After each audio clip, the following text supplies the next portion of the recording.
অঙ্কিতা ডাব খাবি নাকি তুই? ক্যামেরা করবো। ক্যামেরা করবে? তো বন্ধুরা এখন টাইম হয়েছে 9টার মতন। তো সকাল থেকে আজকে কন্টিনিউ ব্লগটা শুরু করা হয়নি। তো সকালে খাওয়া দাওয়া হলো, হয়ে এই যে এখন ডাব খেতে বসে গেছি। তো ডাব কাটবো এখন। আমার চান করা হয়ে গেছে। অঙ্কিতা সরো, দায়ের ধার থেকে সরো। তো এই যে দেখো কতটা ডাব, কিন্তু ডাবের থেকে মানে ইঁদুর দেখো কি অবস্থা করেছে সবগুলো। ইঁদুর খাওয়ার চেষ্টা করেছে এগুলো। দেখ প্রত্যেকটা ইঁদুর কিন্তু খেয়েছে।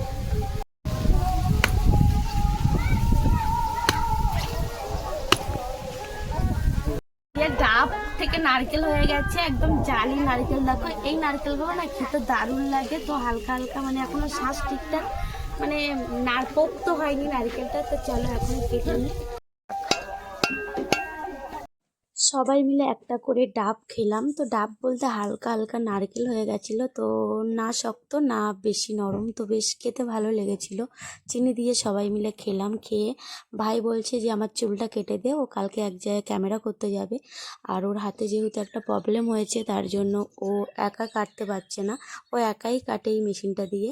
তো আর দোকানেও যেতে পারছে না যেহেতু বাইক চালাতে পারছে না, তার জন্য বারবার করে আমাকে বলছে। তো আমি বললাম যে আমি পারি না কাটতে। তো বলছে আমি বলে দেবো সেইভাবে কাটবি। তো সেই অনুযায়ী দেখো ও বলে বলে দিচ্ছিল আর আমি কেটে কেটে দিচ্ছিলাম। তো আমার লাইফে ফার্স্ট টাইম এই চুল কাটছি। তো ভাইকে দিয়ে চুল কাটা শুরু। আর এই মেশিনটা না খুবই ভালো, মানে যেমনভাবে নিয়ে যাবো তেমনভাবে যাবে, বেশ বেশ ভালো। তো আমাদের বাড়ির জন্য একটা কিনতে হবে মেশিন। আর এই যে ভাইয়ের চুল কাটা প্রায় হয়ে এসছে। আর মোটামুটি চুল কাটাটা বেশ বেশি ভালো না বেশি খারাপ না, মোটামুটি হয়েছে।